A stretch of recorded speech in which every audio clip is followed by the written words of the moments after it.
सभी को नमस्कार। आइए आज शुरू करते हैं नए टॉपिक के साथ जिसका नाम है आर्किमिडीज सिद्धांत। विद्यार्थीगण, ये एग्जाम में बहुत ही इंपॉर्टेंट होने वाले हैं। यहाँ से क्वेश्चन हमेशा पूछे ही जाते हैं लगभग। तो हम लोगों ने अभी आज का जो सेशन है उसमें आर्किमिडीज सिद्धांत पढ़ेंगे। आर्किमिडीज के सिद्धांत में हम लोग का एक जो इसमें कंसेप्ट होगा वो होगा डेंसिटी का। उसके बाद होगा रिलेटिव डेंसिटी, घनत्व, आपेक्षिक घनत्व और आर्किमिडीज सिद्धांत होगा ही। उसके बाद हम लोग पढ़ेंगे सरफेस टेंशन, पृष्ठ तनाव, उसके बाद केशिकत्व। तो यहाँ से जितने भी क्वेश्चन हैं अभी सिलेक्शन किया हुआ है जो आपके एग्जाम के व्यू से बहुत ही महत्वपूर्ण होने वाले हैं। तो सबसे पहले हम लोग आज के सेशन में सबसे पहले पढ़ लेंगे आर्किमिडीज सिद्धांत का जो बेसिक कंसेप्ट है उसको हम लोग जानकारी ले लेंगे। फिर डेंसिटी पढ़ लेंगे, रिलेटिव डेंसिटी पढ़ लेंगे, उसके बाद सरफेस टेंशन पढ़ेंगे और वो कैपिलरी एक्शन मतलब केशिकत्व की क्रिया। तो ये सब सारा चीज़ अभी हम लोग एक जो इसका बेसिक होगा उसको हम लोग जान लेते हैं। इसके बाद हम लोग फिर इसका ऑब्जेक्टिव की ओर चलेंगे और जो भी न्यूमेरिकल आएगा उसको करते हुए देखते चलेंगे। तो सबसे पहले हम लोग आर्किमिडीज सिद्धांत, बहुत ही महत्वपूर्ण टॉपिक, बहुत ही ये एग्जाम में पूछे जाने वाले क्वेश्चन। तो आर्किमिडीज सिद्धांत पर देखेंगे कि क्या है, क्या सिद्धांत है इनका, आर्किमिडीज साहब ने क्या सिद्धांत दिए हुए हैं, इनको सबसे पहले जानकारी लेते हैं कि आर्किमिडीज सिद्धांत के अनुसार जब किसी वस्तु को किसी द्रव में आंशिक या पूर्णतः डुबाया जाता है, देख रहे हैं ये वस्तु है, ये द्रव है हमारा और इसको आंशिक रूप से भी डुबाया गया है। तो जब डुबाया जाता है तो इस वस्तु के भार में कमी महसूस होता है, कमी महसूस होता है विद्यार्थीगण। वो कमी महसूस होने का क्या वजह है? वो कमी महसूस होने का वजह है कि ये द्रव जो है ऊपर की ओर बल लगाता है। देख रहे हैं यहाँ पर ऊपर की ओर बल लगा रहा है। कौन लगा रहा है? ये द्रव लगा रहा है। तो ये जो ऊपर की ओर बल लगा रहा है जिसके वजह से इस वस्तु के भार में कमी महसूस होता है, हम लोग को कमी महसूस होता है।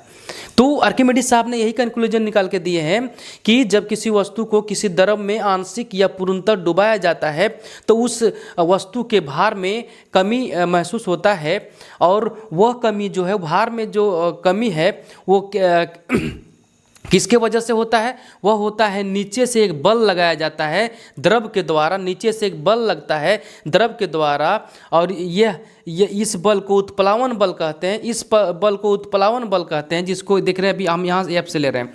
तो ये बल का मान कितना होगा? अब कितना ये बल लगाएगा विद्यार्थीगण? ये बल इतना लगाएगा जैसे ये वस्तु यहाँ पर पानी में डूबा, मान लीजिए पानी है, पानी में इस वस्तु को डुबा दिया गया है।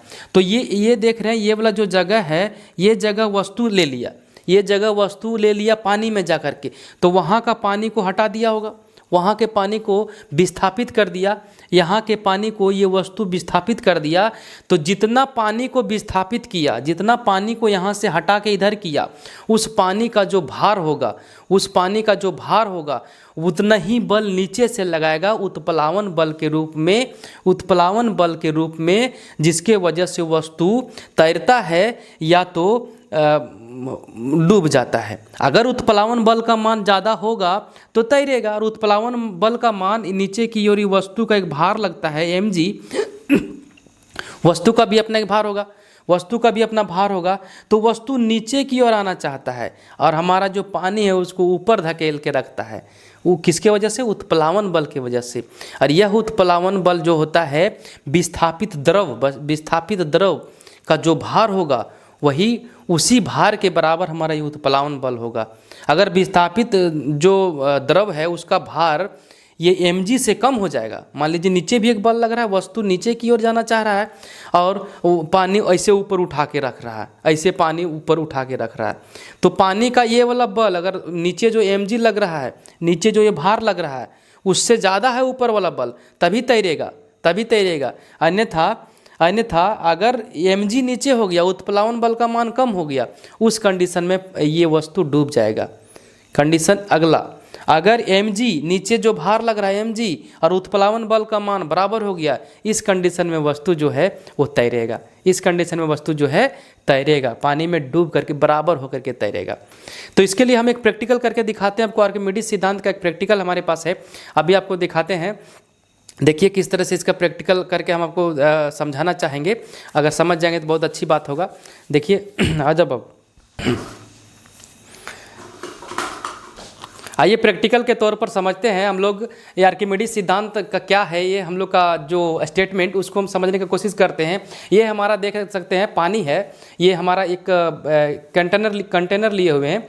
ये देखिए हमारे एक कंटेनर लिए हुए हैं, इसमें हमारा पानी है द्रव के रूप में, और ये हमारा एक वस्तु है। ये हमारा वस्तु विद्यार्थीगण, अब इसको क्या कर रहे हैं, इस पानी में हम इसको डुबा रहे हैं। ये वस्तु को हम डुबा रहे हैं, देख सकते हैं जैसा फिगर में दिया गया। ये वस्तु को हम देखिए ये गेंद को डुबा रहे हैं। ये गेंद देख सकते हैं विद्यार्थीगण, ये जो बॉल है वो पानी में तैर रहा है।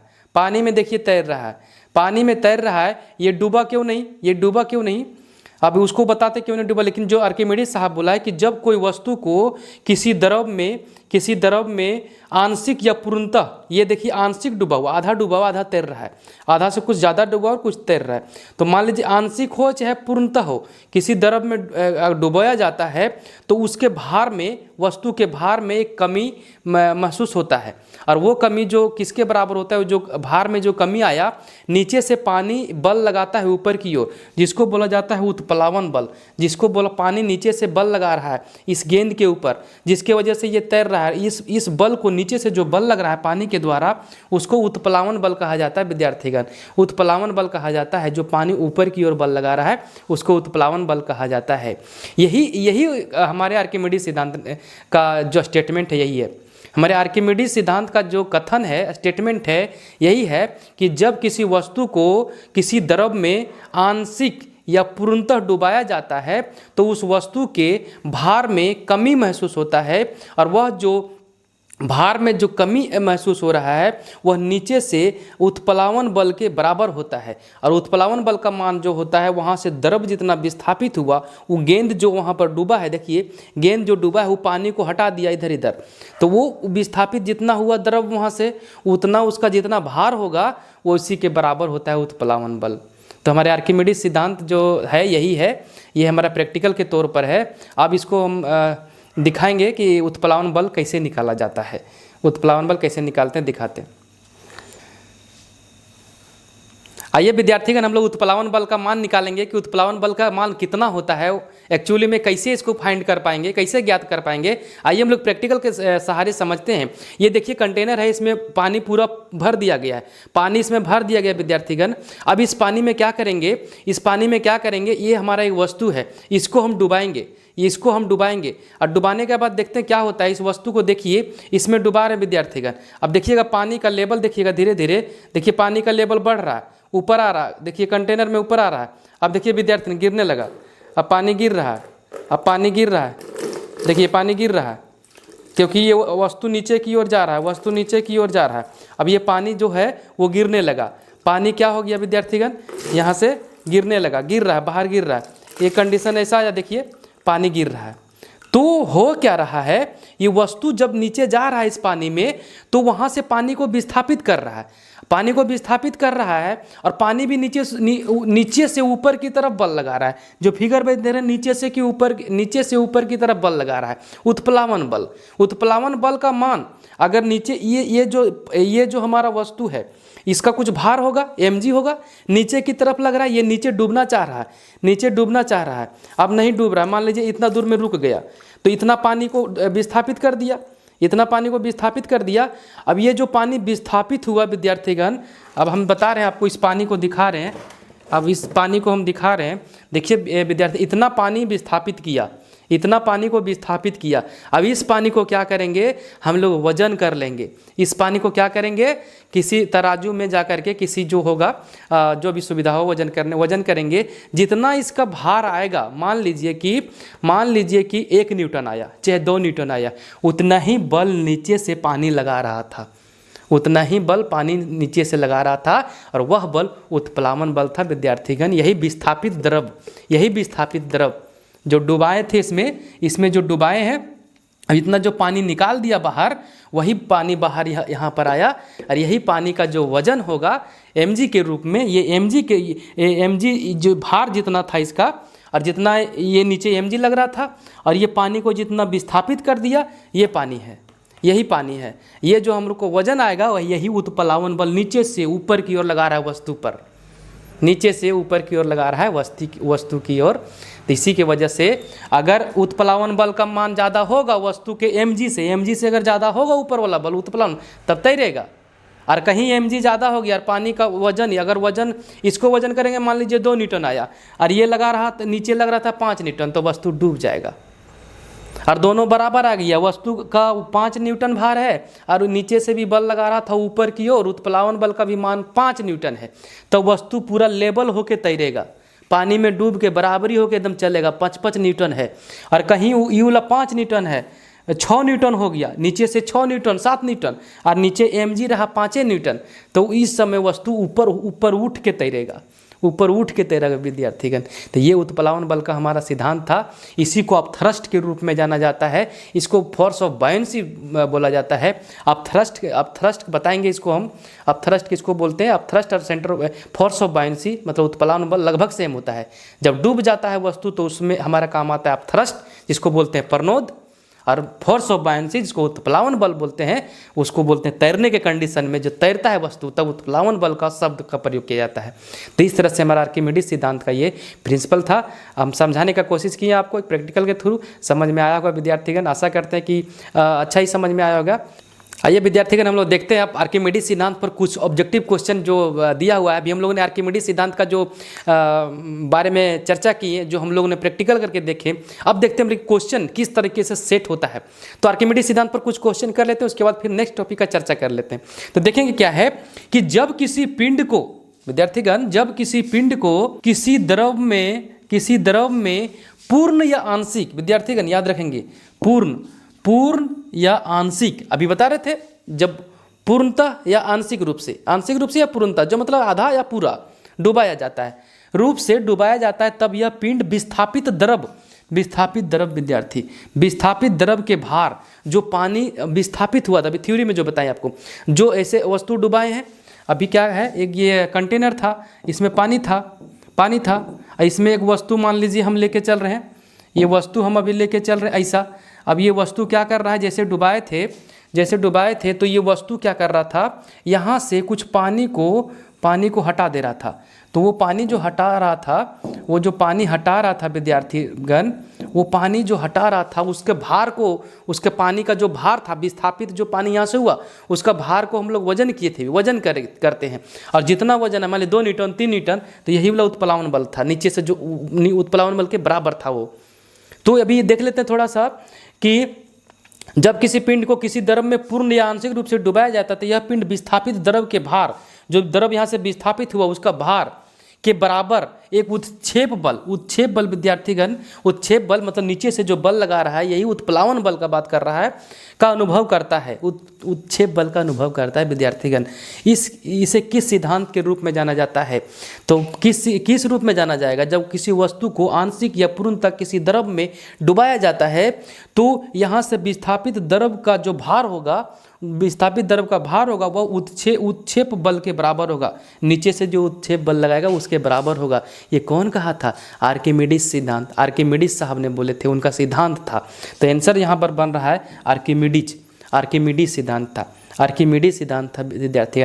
पास्कल्स का लॉ बोलता है कि पास्कल्स लॉ सबसे पहले लगता है फ्लूइड के लिए, मतलब गैस और द्रव दोनों के लिए, वैसा गैस और द्रव जो संपीड़ित ना हो, कंप्रेस ना हो, असंपीड़ित के लिए लगता है। बोलता है कि द्रव के किसी भी पॉइंट पर, अगर किसी भी पॉइंट पर दबाव लगाएंगे किसी भी एक जगह पर, तो वो हर एक दिशा में समान बल को ट्रांसमिट करेगा, तो हर एक जगह समान बल लगाएगा। जैसे हाइड्रोलिक लिफ्ट, हाइड्रोलिक ब्रेक, सब पास्कल्स लॉ पर अप्लीकेबल होता है विद्यार्थीगण, सब पास्कल्स लॉ पर अप्लीकेबल है। Hydraulic lift, hydraulic jack, hydraulic brake, सब पास्कल्स लॉ पर, क्योंकि एक जगह पर लगाता है बल को, पूरा जगह ट्रांसफर कर देता है, पूरा जगह में एकदम बराबर इक्वली, और सब 90 डिग्री पर मारेगा, ऐसा सीधा जाके लगेगा। ऐसा नहीं कि किसी जगह को एकदम एंगल में, नहीं, सीधा मारेगा जाके, एकदम ट्रांसमिट करेगा एकदम सीधा एकदम।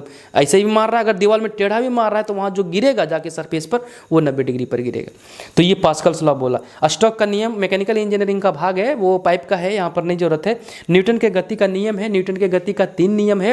न्यूटन का पहला नियम जड़त्व का नियम, उसी को गैलीलियो का नियम कहते हैं। न्यूटन के पहला नियम से बल का परिभाषा प्राप्त होता है। न्यूटन का पहला नियम बोलता है कि कोई भी वस्तु अगर विराम में है तो विराम में रहेगा, और गति में है तो गति में रहेगा। कब तक? जब तक उस पर कोई बाहरी बल कार्य ना करे। और दूसरा नियम बोलता है संवेग का नियम बोला जाता है। न्यूटन के गति का दूसरा नियम को संवेग का नियम बोला जाता है कि किसी भी वस्तु के संवेग में परिवर्तन जो होगा वो जो हम बल लगाते हैं किसी भी वस्तु पर उसके समानुपाती होता है। दूसरा नियम न्यूटन के दूसरा नियम से बल का व्यंजक प्राप्त होता है F बराबर ma, जिसको सूत्र बोलते हैं।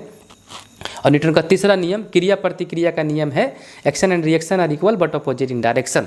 क्रिया के विपरीत प्रतिक्रिया बल लगता है लेकिन दोनों विपरीत दिशा में होती है। तो फिलहाल इसका बहुत अच्छा से चर्चा हुआ है। तो अभी जो हमारा आर्किमिडीज का मेन मकसद था यहाँ ये था। आइए अगला क्वेश्चन देखते हैं आर्किमिडीज से क्या सेट करके रखा है।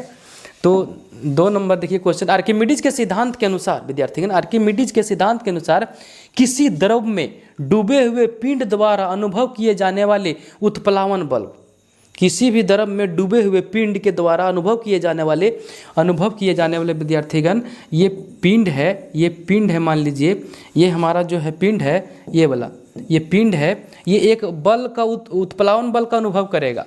उत्प्लावन बल नीचे से लगता है, अनुभव करेगा। निम्न में से किसके बराबर होता है? ये जो बल होता है F, ये जो F है विद्यार्थीगण, ये जो F है, ये F जो नीचे से लगा रहा है उत्प्लावन बल, यह किसके बराबर होता है? अभी बताए थे, जितना ये पानी को यहाँ से विस्थापित करेगा, जितना ये द्रव को यहाँ से हटाएगा, जो अभी हम आपको कलेक्ट करके जार में दिखाएं कि जैसे ईंटा डुबा रहे थे, तो ईंटा डुबाने के बाद ये ईंटा डुबाए तो ये पानी को क्या कर रहा था, यहाँ से निकाल दिया, गिराया और नीचे हम इसको कलेक्ट किए। वो पानी का जितना भार होगा वो विस्थापित द्रव, जो द्रव यहाँ से विस्थापित हुआ था, वो विस्थापित द्रव के बराबर, विस्थापित द्रव के भार के बराबर, विस्थापित द्रव के भार के बराबर। तो भार जो न्यूटन में होगा तो ये उत्प्लावन बल न्यूटन में लगाएगा। तो ऑप्शन देखिए, पिंड और द्रव का कुल भार नहीं, पिंड और द्रव का कुल भार नहीं, पिंड द्वारा विस्थापित द्रव का भार। जी विद्यार्थीगण, पिंड द्वारा विस्थापित द्रव का भार ये होगा, ये बी नंबर होगा। पिंड का भार तो mg होता है। कुल द्रव का भार मतलब कुल पानी का भार, ऐसा नहीं, जितना पानी को विस्थापित करेगा वो बनेगा विद्यार्थीगण। तो पिंड द्वारा विस्थापित जितना द्रव किया उसका भार के बराबर उत्प्लावन बल लगाएगा। तो ये कंसेप्ट है हमारे विद्यार्थी, इसलिए हम आपको प्रैक्टिकली करके दिखा दिए। थोड़ा सा नहीं देखेंगे तो पीछे देख लीजिए जा करके, जो लोग नहीं देख पाए, और समझिए। वैसे इसको हम जब क्लास करवाएंगे बढ़िया से, अभी तो ऑब्जेक्टिव का लोड है, न्यूमेरिकल का लोड है, आपका एग्ज़ाम सामने है, तो इसलिए थोड़ा सा कम वो करवा पा रहे हैं थ्योरी, उसका बढ़िया से रिटर्न में मिलेगा। तो जब इसका बेसिक क्लासेस चलेगा ना, उस टाइम आप देखिएगा, पढ़िएगा। अगर हमसे जितने लोग इंटरेस्ट रखते हैं जानकारी के लिए, कंसेप्ट के लिए, आपको बहुत बढ़िया पढ़ाया जाएगा विद्यार्थी। ये हम लोग मैकेनिकल इंजीनियरिंग का एक पार्ट है, एक थोड़ा सा पार्ट दिया हुआ है यहाँ पर। तो ये सब में आपको कोई प्रॉब्लम नहीं होगा, ये फिजिक्स में खास करके आपको प्रॉब्लम नहीं होने वाला है। बहुत बढ़िया से चाहते हैं पढ़ाएं, लेकिन कुछ समस्याएं ऐसी हो जाती है, जैसे एग्ज़ाम आपका आ गया, मेरा भी ड्यूटी पीरियड रहता है, तो वहाँ से सब काट छाट करके आपके लिए समय निकालते हैं। इसलिए वीडियो एक ही आ पा रहा है अभी पर। फिलहाल कोशिश करेंगे कि बढ़िया करें और बढ़िया दें आपको, आपके लिए और अच्छा करें। फिलहाल जितना देर विद्यार्थी बहुत हम अपने तरीक़ा से अच्छा करने की कोशिश करते हैं, बाकी बात आप कितना बढ़िया से पढ़ रहे हैं ये आप पर डिपेंड करता है। फिलहाल हम जो बता रहे हैं कंसेप्ट हमारे लिए तरफ से बढ़िया जाएगा। नेक्स्ट क्वेश्चन देखते हैं हम लोग।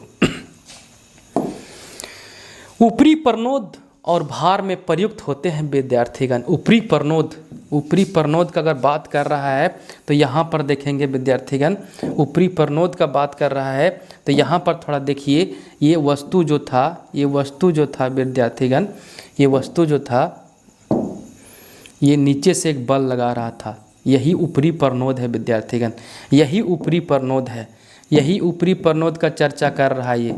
ये पानी था, ये वस्तु है, ये ऊपरी परनोद जो F लगा रहा है विद्यार्थीगण, ये F जो है, ये जो उत्प्लावन बल का बात कर रहा है, उत्क्षेप परनोद मतलब यही परनोद है। और एक चर्चा कर रहा है भार का, एक चर्चा कर रहा है विद्यार्थीगण भार का। ये वस्तु का द्रव्यमान होगा m और गुरुत्वीय त्वरण नीचे लग रहा होगा mg लग रहा है विद्यार्थीगण नीचे, इसी को बोलते हैं भार।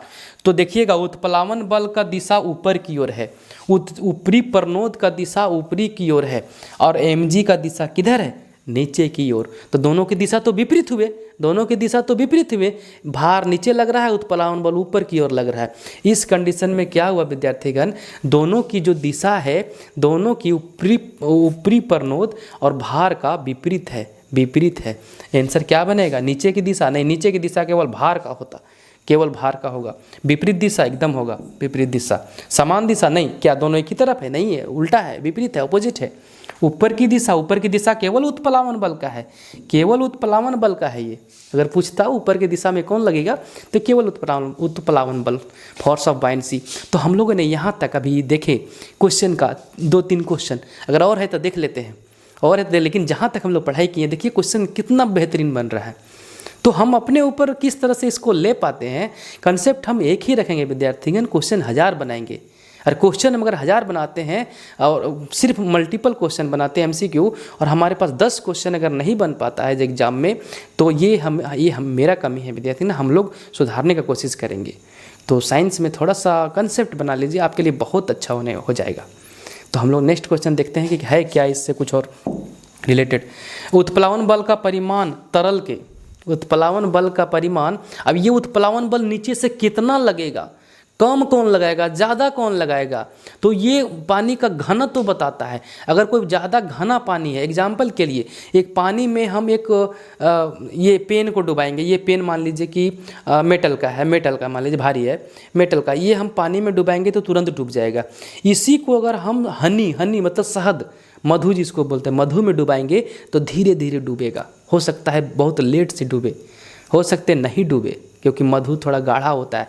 किसकी वजह से? घनत्व की वजह से। मधु का घनत्व ज़्यादा है विद्यार्थीगण, अभी बता रहे हैं घनत्व है क्या। फिलहाल जब क्वेश्चन आ गया तो उत्प्लावन बल का परिमाण तरल के घनत्व पर निर्भर करता है। इसीलिए समुद्र में जहाज जो होता है थोड़ा ऊपर उठ के चलता है। क्वेश्चन पूछता है नदी से जब समुद्र में जहाज जाता है, नदी से जब समुद्र में जहाज एंट्री लेता है, प्रवेश करता है, उसमें जहाज का जो स्तर है, मतलब पानी का स्तर नहीं, जहाज थोड़ा ऊपर उठ के चलेगा, क्योंकि वहाँ पर नमक की मात्रा ज़्यादा है समुद्र में, तो घनत्व पानी का ज़्यादा है, इसीलिए घनत्व ज़्यादा रहे, उत्प्लावन बल ज़्यादा लगेगा। अब जहाज को बोलेगा उठो उठो उठो, तो उठाएगा उसको, मतलब उसको पुश करके उठाएगा। थोड़ा सा उत्प्लावन बल ज़्यादा लगेगा तो ज़्यादा तैर के चलेगा। ये कंडीशन है विद्यार्थीगण, ये कंडीशन है। तो हमारा ये घनत्व पर निर्भर करेगा।